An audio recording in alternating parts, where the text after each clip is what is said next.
수리편 36장은 군자, 소인, 요 말이 논어에서는 많이 나오는데 이 36장에서 군자와 소인은 공자는 이렇게 간단하게 표현하고 있습니다. 군자는 인류의 평화와 문화 발전을 이루며 이바지하는 휴머니스트다. 반대로 소인은 동물적 다명을 바탕으로 온갖 악덕을 행한다. 이렇게 표현을 하고 있는 것이 36장입니다.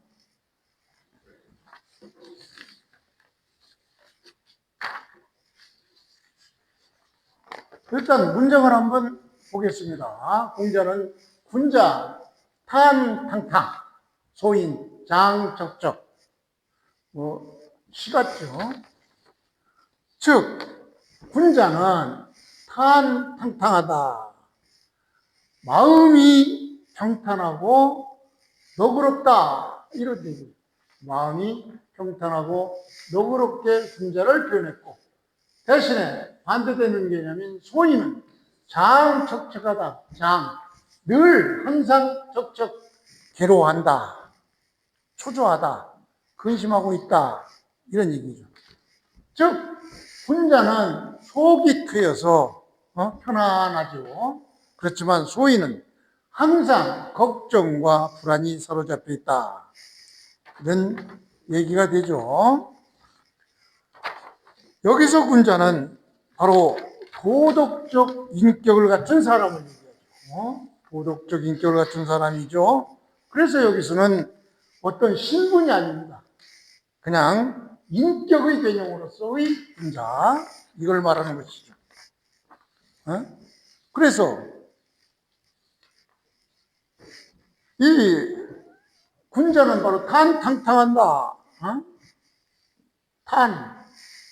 막힘이 없다. 이런 얘기. 막힘이 없다.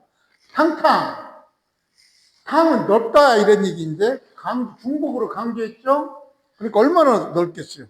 아주 넓고 크고, 거리낌이 없다. 이런 얘기. 군자는 바로, 막힘이 없고, 거리낌이 없다. 즉, 마음이 숨김이 없고 떳떳하니까 넓고 편안한 것을 얘기해요. 이 반대 개념인 소인은 장단탄하다. 즉, 이때 얘기하는 소인은 바로 도덕적으로 협소한 사람이죠. 사회적 약자를 의미하는 게 아닙니다. 이 소인은 바로 이기적, 사사로운 사람을 얘기하는 것이죠. 그래서 이렇게 이기적이고 사사로운 사람은 항상 근심하고 걱정한다. 즉, 사사로운 계산이나 숨기는 것이 많으니까 손해와 이익에 집착하니까 항상 초조하고 근심한다. 이런 얘기가 되는 것이죠.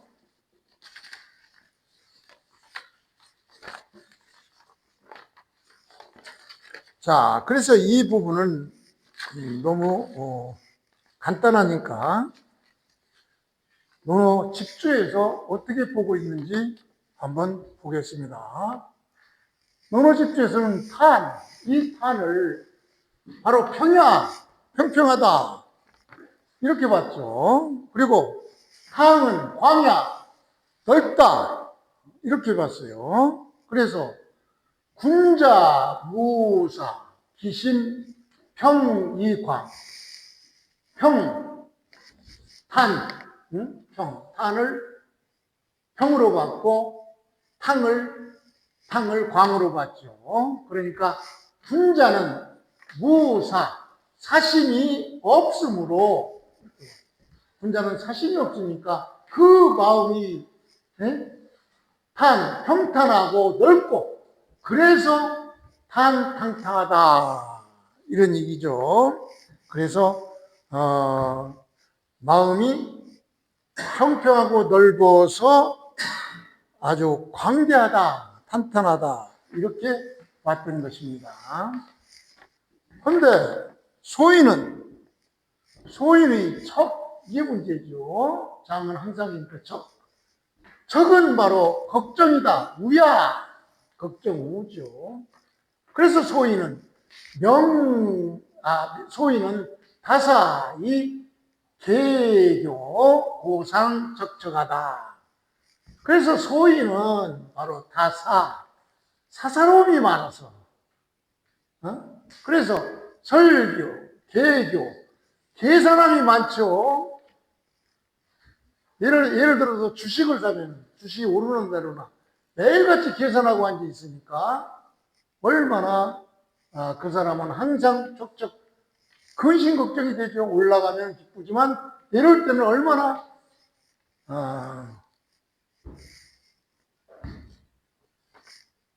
괴롭습니까? 그러니까 소인은 사사로움이 많아서 계교는 이해득실을 계산함으로 따짐으로 항상 척척하다 근심한다 이렇게 보죠. 그래서 주자는 이 구절을 바로 어떤 감정적 성격 그런 게 아니라고 하시죠.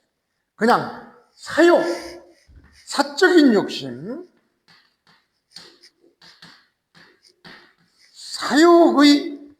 사욕이 있느냐 없느냐, 이거에서 사욕이 없으면 군자고 사욕이 많으면 소인이고 이렇게 봤죠. 그래서 군자는 바로 사욕이 없으므로 평광하고 사욕이 없으므로 평하고 광하고 넓고 평평하고 넓고 그래서 항상 안전하다, 편안하다 이렇게 봤고, 소인은 걱정한다. 왜? 많은 사사로움이 많으니까 바로 계산을 해야 되겠죠. 내가 얼마나 이익이 있느냐 없느냐 그걸 계산하고 앉아 있으니까 항상 걱정스럽게 되는 것이죠. 항상 걱정한다 이런 얘기예요. 그래서 이 마음의 평안이라는 것은 바로 예적 환경이 아닙니다. 바로 도덕적 구조에서 안정이 되고 안 되고 하는 것이죠. 그래서 이것을 현대 심리학, 윤리학으로 비교를 해보면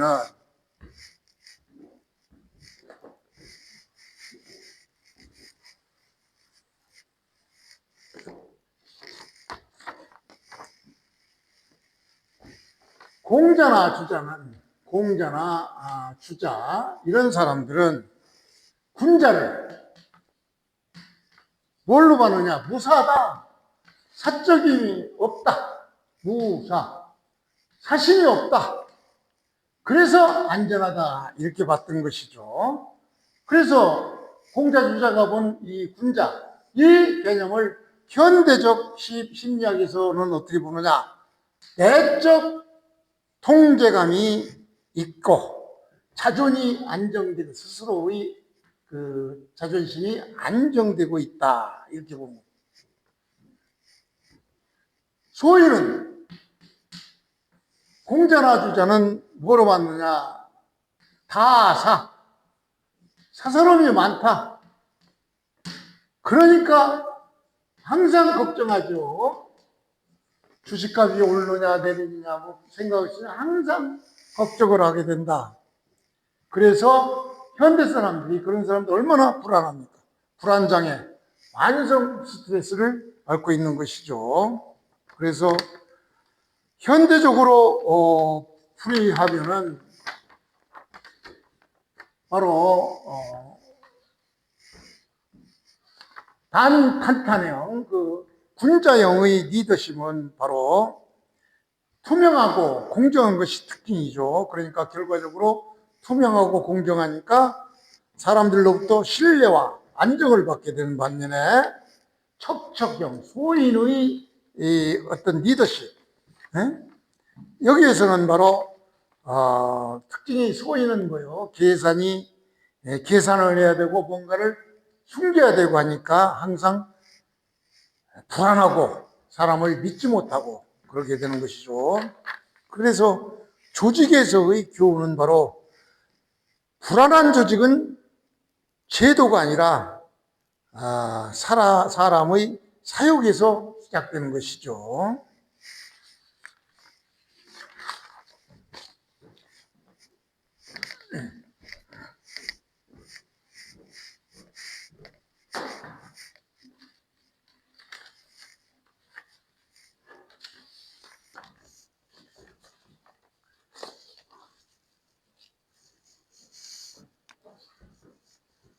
시편 37장은 공자의 인물에 대한 묘사입니다. 공자의 인물에 대한 묘사는 논어에서 여기저기서 많이 나오는 장입니다. 많이 나옵니다. 이 장에서는 공자의 위대한 성품, 이것을 묘사하는 것입니다. 다시 말해서 중화.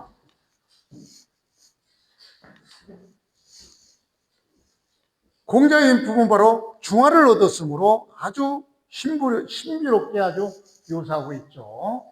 그런 짧지만 아주 신비롭게 묘사하고 있는데 본문을 보기로 하겠습니다. 공자는 온이뉘어 우이불매 공이안. 아주 간단하게 공자의 인품을 표시한 장인데 이 원문을 한번 살펴보기로 하겠습니다. 공자는 온이뉘어, 이 여자도 어떤 책에서는 이 신력이 빠진 요 여자로만 표현되어 있는 책도 많더라고요. 그런데 여러 가지 의미로 볼 때 신력자가 들어가야 아마 맞을 겁니다. 그래서 이 신력자가 빠진 여를 취하지 않고 저는 신력자가 있는 이 여를 택했습니다. 그래서 온이 여하고 우이 불명하고 공이 안하다. 말은 아주 간단하지만 이 속에 공자의 그 성품이 어떻게 표현되어 있는지 상당히 다양하게 설명할 수가 있습니다. 즉 그냥 보면 온하다, 아주 따숩다 이런 얘기예요. 온화하다. 온화하지만 항상 그렇지만 묘하다, 엄숙하다, 느슨하지 않다. 엄숙할 여로 봤습니다.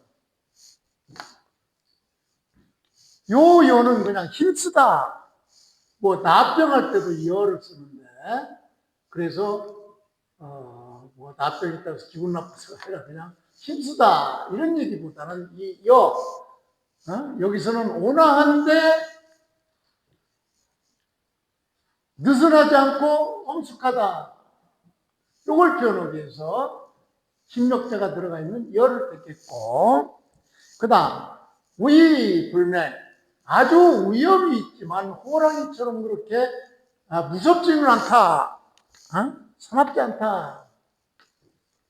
공손하지만 바로 공손하지만 아주 공손하게 하려면 굉장히 예의범절 지켜야 되니까 사람들이 긴장해야 되겠죠. 그런데 그렇지 않고 안전하다, 편안하다, 이런 개념인데, 자, 이것을 의미를 조금 살펴서 번역을 한번 해봅시다. 공자는 온 부드러우면서도 이때는 여기서 부드러우면서도 기강이 있고, 그 다음에 엄숙하되 엄숙하되 불맹, 폭력적이지 않고, 그 다음에 공정스러우면서도 자연스럽고 안정되어 있다. 뭐 이렇게도 해석을 할 수 있겠죠. 자, 여기에서 이 문장을 하나씩 살펴보죠.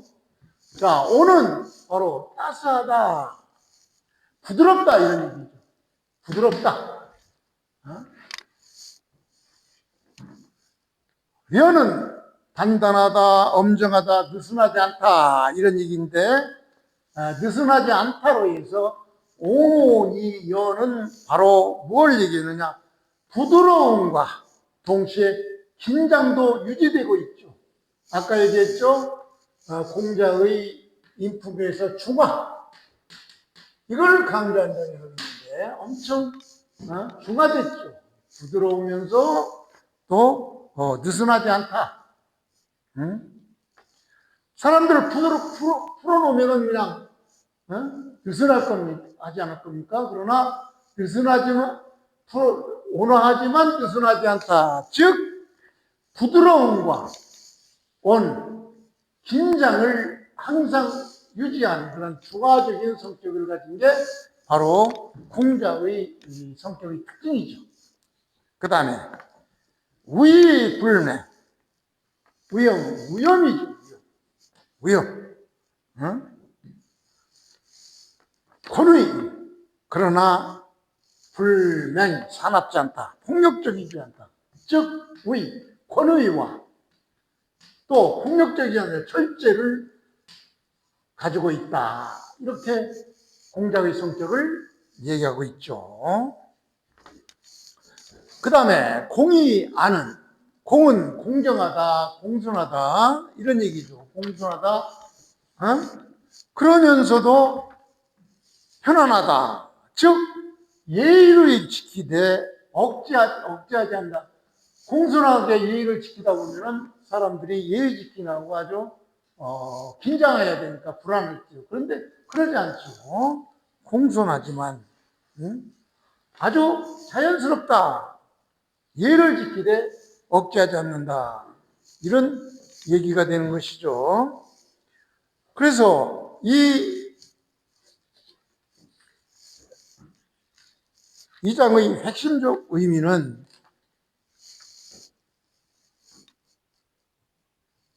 공자의 인격을 가장 압축적으로 묘사한 구절 중 하나죠. 그래서 이것을 한번 정리를 해봤습니다. 너무 복잡하니까 그런 거의 10자도 안 되지만 주자는 이것을 어떻게 해석했느냐.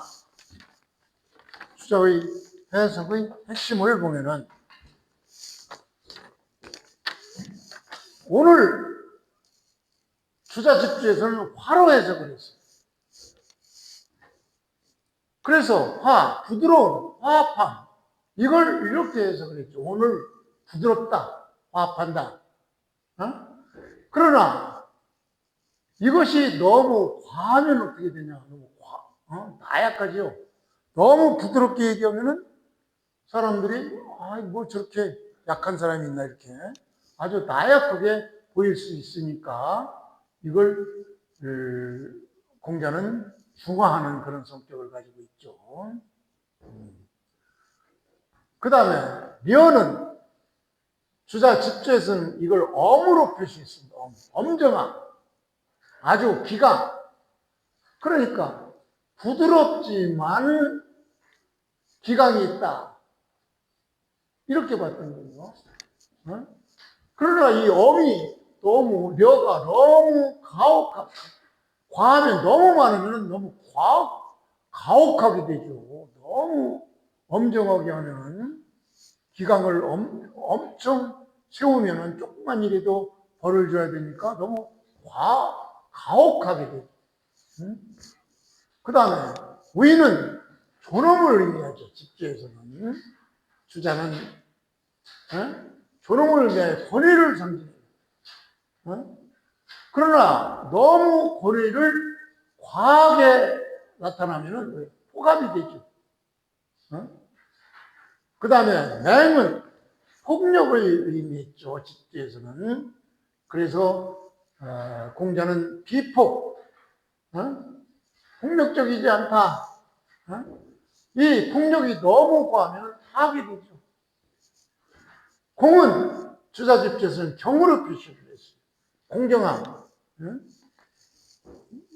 예를 얘기하죠. 너무 공경하고 너무 공을 세우면 경직하게 되죠. 요점이 너무 과하면 안 되니까 조심해야 되고, 그 다음 안은 서태라고 해서 아주 편안함. 이 서는 부드러움을 얘기죠. 그래서 편안함, 방위를 의미합니다. 그래서 이 온과 위와 공, 온과 위와 공, 이것은 바로 덕의 본질로 봤어요. 그러나 묘와 또 불맹과, 맹은 공자는 불맹으로 봤죠. 그 다음에 안, 이것은 불과 조절장치로 봤죠. 다시 말해서 너무 엄정하면, 기강을 너무 내세우면 가혹하니까, 너무 엄정하고 기강을 너무 주장하거나 폭력을 쓰거나 또 너무 방이라면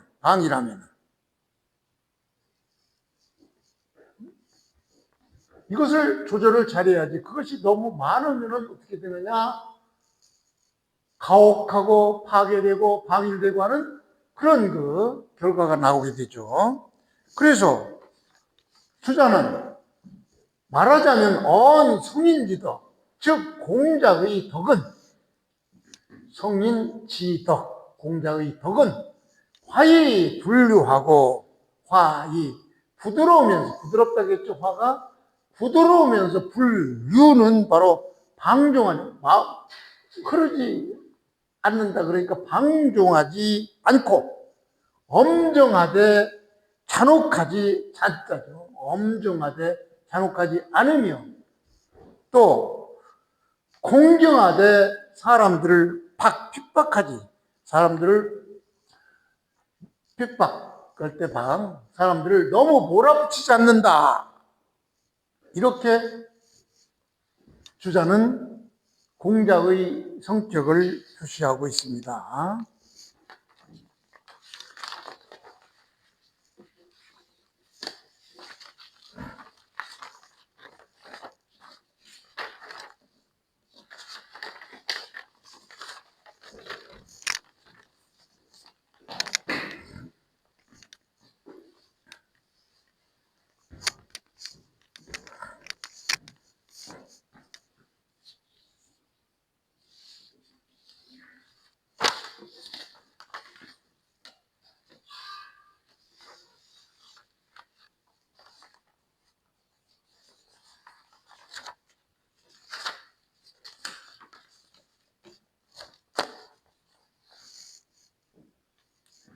논어 8편은 태백편입니다. 태백편은 바로 이 전제적 성격이, 이거는 정치편이 아닙니다. 사람 이름이 나왔다고 해서 어떤 그 정치에 관한 얘기나 이런 것이 아니고, 태백이라는 사람을 중심으로 한 어떤 인격론의 평가를 한 인격론 중심의 이런 편장입니다. 즉, 성인은 어떤 사람인가? 덕이 극에 달하면 어떤 모습이 되는가? 즉, 시적, 이런 상태는 어떤 모습이 되는가? 이것이 바로 도덕 인격의 전형입니다. 큰 인물보다 큰 덕을 말하는 그런 편입니다. 태백편에 등장하는 인물들은, 여기서 나오는 태백, 왕위를 벌인 사람이죠. 그 다음에 요순할 때 요순, 우, 이런 왕은 검소하고 노고가 많고 안연이 나옵니다. 묵묵한 실천을 하는 사람, 또 증자가 나오는데, 이런 사람들은 모두 능력이나 권력이나 말재주가 아니라 절제나 검소나 자기 소고 자기 억제를 강조하는 그런 사람들이 등장하죠. 그래서 이 태백편의 내용의 구성은 바로 태백편 전체가 아주 조용해요. 태백편을 읽다 보면은 아주 특징이 분명해요. 어떤 격렬한 논쟁이 없어요. 비판적 어조도 없고 논리적 전개도 없습니다. 대신 문장이 아주 짧아요. 그 다음에 단전적으로 평가를 합니다. 감탄형이 표현에 많고, 즉 이는 극이 덕이 극에 달하면 말이 필요 없는 것처럼 이런 사상을 잘 나타낸 그런 장입니다.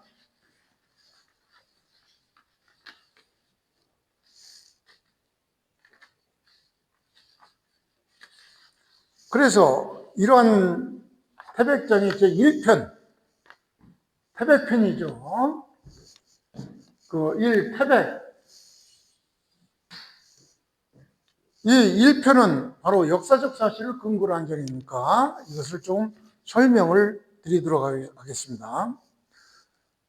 이 1장은 태백편 전체의 사상적 머릿말이에요. 시도, 이게 사상적 머릿말이에요. 지극한 덕, 이 정의를 제시하는 바로 문장입니다. 그래서 공자는 태백을 지극한 덕을 가진 사람으로 이렇게 봤습니다.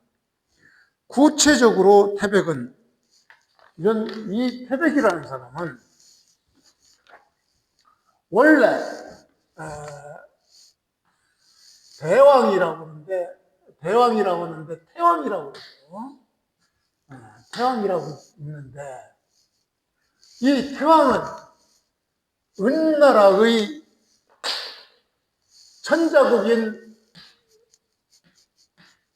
천자국 은나라의 제후국의 하나의 왕이었어요. 네? 제후국인 주나라. 조그만 나라죠. 다시 말해서 이 주는 나머지 전부를 다스리는 은나라의 조그만 서부에 있는 조그만 이 주나라의 바로 대왕이 있었는데, 이 대왕에게는 아들이 셋이 있었습니다. 첫째 아들 백이 들어갔으니까 첫째 아들 태백, 중이 들어갔으니 둘째 아들 중용, 그 다음 셋째 아들 대여, 셋째 아들, 이렇게 태왕의 아들이 셋이 있는데, 태왕은 항상 이 셋째 괴력이가 자기의 왕위를 이어받았으면 좋다라는 그런 의사를 은근히 내비쳤습니다. 이것을 눈치챈 태백은 아버지의 뜻을 따라서 왕위를 버리고 그 종손의 자리를 버리고 저 멀리, 즉 이 주나라에서 아주 멀리, 지도상으로는 뭐 바로 여기지만 이 중국이라는 나라가 시차가 바로 4시간 이상 되니까 여기서 여기까지는 바로 시차가 4시간이면 얼마나 멉니까? 이 먼 오나라, 여기까지 와서 머리 깎고 문신하면서 자기 모습을 숨기고 이렇게 오나라를 세웠던 사람이 바로 태백입니다. 그런데 이 태백이 이 오나라를 올 때 바로 자기 동생도 같이 따라왔어요. 그 두 사람이 바로 오나라를 세웠는데,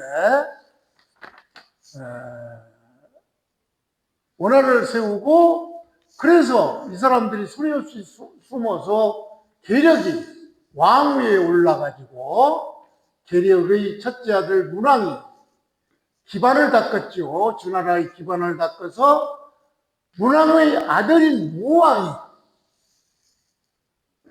은나라의 달기인 주왕을 무찌르고 바로 무왕이 천자의 나라 주를 완성하게 되죠. 그때 이 문왕은 무왕과 주공단 아들 형제가 있었는데, 무왕은 일찍 죽으니까 성왕이 왕의 자리를 이어받는데, 주공단이 노나라의 제후로 임명이 되지만 가지 못하고 성왕을 섭정하게 되죠. 이건 여러 번 설명을 드렸죠. 이렇게 태백은 이 왕의 자리를 셋째인 계륵에게 넘기기 위해서 이렇게 오나라를 세우도록 남만이라는 곳에 머리 깎고 도망을 가는 그런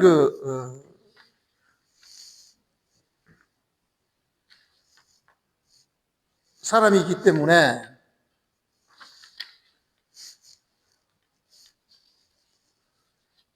이 태백에 대한 그 평가를 공자는 아주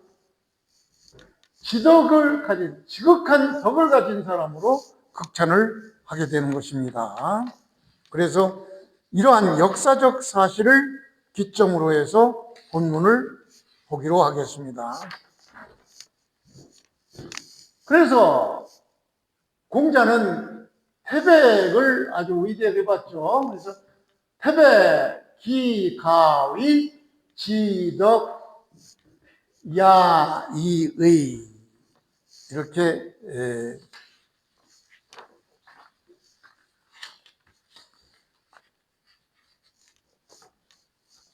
얘기를 했는데, 이걸 그냥 직역을 그냥 간단히 먼저 하겠습니다. 그리고 나서 문장을 분석해보고 다시 한번 해석해 드리겠습니다. 그래서 태백은 지극히 큰 덕을, 지극히 덕이 높은 사람을 가위,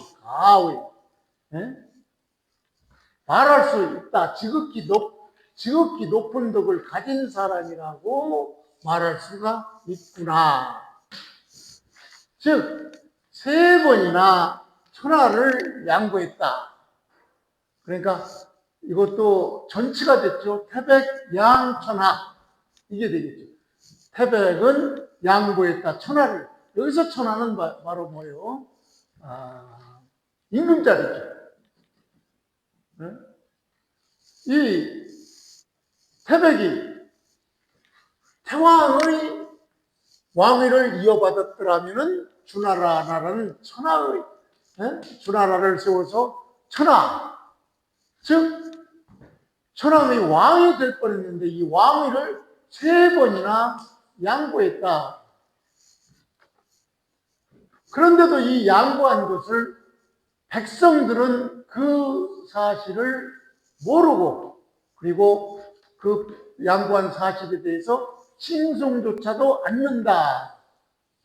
대충 이런 뜻인데, 이걸 구체적으로 한번 보기로 하겠습니다.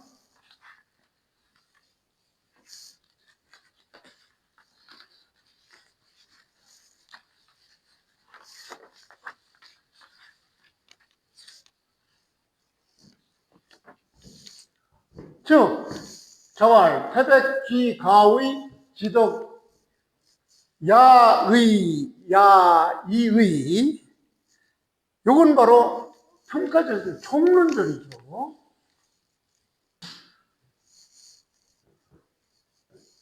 기, 태백은 기는 바로 감탄하는 얘기죠. 기의, 가의, 지덕에 이르렀구나. 이게 기는 감탄하는 얘기고, 가의는 가의 할만하다. 이런 얘기죠. 지덕은 최고의 덕이죠. 그래서 감탄 종교름이니까 기이의라고 해서 여기서도 이게 수거가 나오는데 이의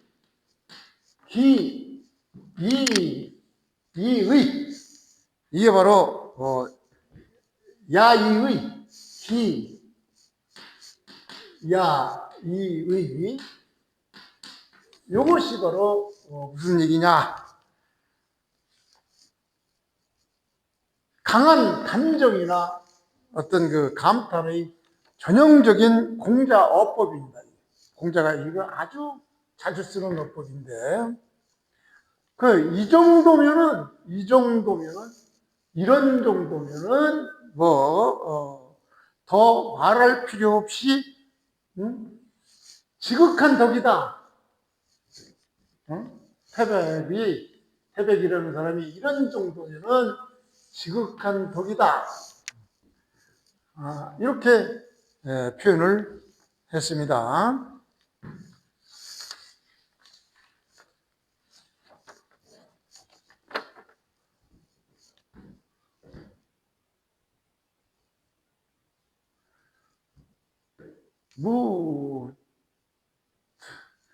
그 다음에 여기 삼위천하양 요 해석이 여러 가지로 해석이 나오는데, 그러니까 태백 양천하, 태백은 천하를 양보했다. 즉 태백은 왕의 자리를 세 번이나 양보했다 그러는데, 이 삼위를 세 번을 어떻게 해석하느냐, 이게 여러 해석들이 나옵니다. 그런데 고주에서 정현이라는 사람은, 제가 자주 고주 인용할 때 정현을 예를 드는데, 정현이라는 사람은 어떻게 해서 태백이 세 번 왕위를 양호했느냐, 이 점에 대해서 이렇게 표현을 하고 있습니다. 태백이 남쪽으로 가서 계력을 상주로 하겠다. 이게 이야기예요. 태백이 이 주나라에서 이 남쪽 끝도 없는 이 오나라에 와서 이 오나라에 와 있는 동안에 태왕이 돌아가실 때 상주가 두 사람이 빠지니까 상주가 계력에게 넘기죠, 상주를. 그런데 이 얘기나 고에서는 이 상주라는 의미가 아주 큰 의미입니다. 그렇기 때문에 이 상주는 바로 가문의 이 상을 대표하는 그러한 법적, 도덕적 주체가 되는 사람이 상주예요. 그래서 주나라 정법에서는 이 상주가 바로 종자로 간주가 돼가지고 이 상주 자격을 셋째 이 괴력에게 넘겼다는 얘기는 바로 사실상 태백은 종통 왕위를 포기했다, 이런 얘기죠. 그러니까 제도를 움직이는 실천을 한 거죠. 이렇게 한 것이 바로 상주를 계력에게 넘긴 것이 바로 정현은 제1의 첫 번째 왕위를 양보한 이유가 되는 것이고, 두 번째는 계력이 왕위를 이어받아서 왕위에 올랐죠. 그럼에도 불구하고 되돌아와서 뺏거나 이러지 않았죠.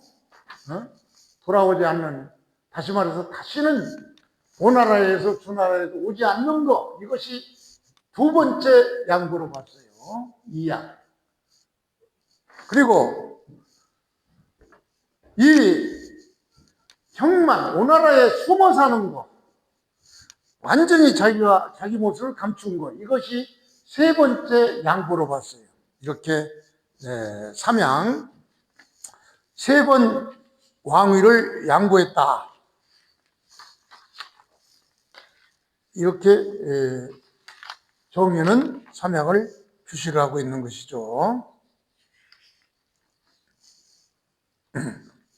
그래서 이 태백의 위대함을 서술하는 내용 중에서 태백은 천하 그 왕의 자리를 세 번이나 양보했는데, 그럼에도 불구하고 민노족이 칭언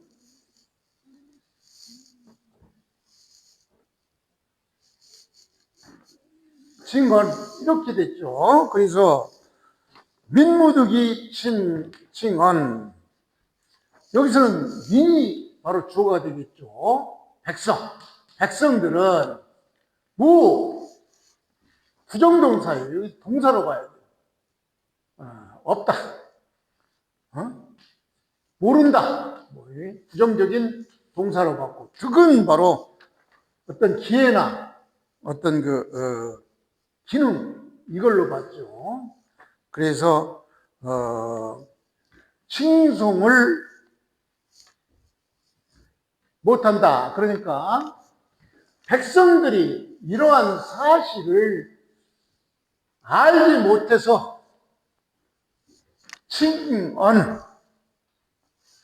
언은 바로 대명사로서 태백지덕을 얘기했죠. 태백의 덕.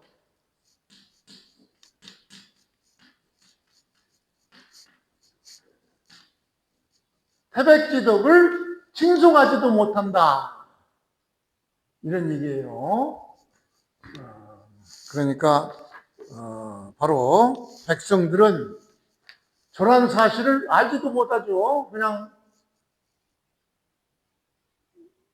동쪽인 오나라에 멀리 떨어져서 저렇게 3번이나, 실질적으로는 이제 한 번이지만 경우를 나눠 생각하면 정연이 말하는 3번씩이나 왕위자를 넘긴 그러한 사실 자체를 모두 숨겨버리니까 백성들은 그 사실을 얻을 기회가 없다. 그런 사실을 알 수가 없다.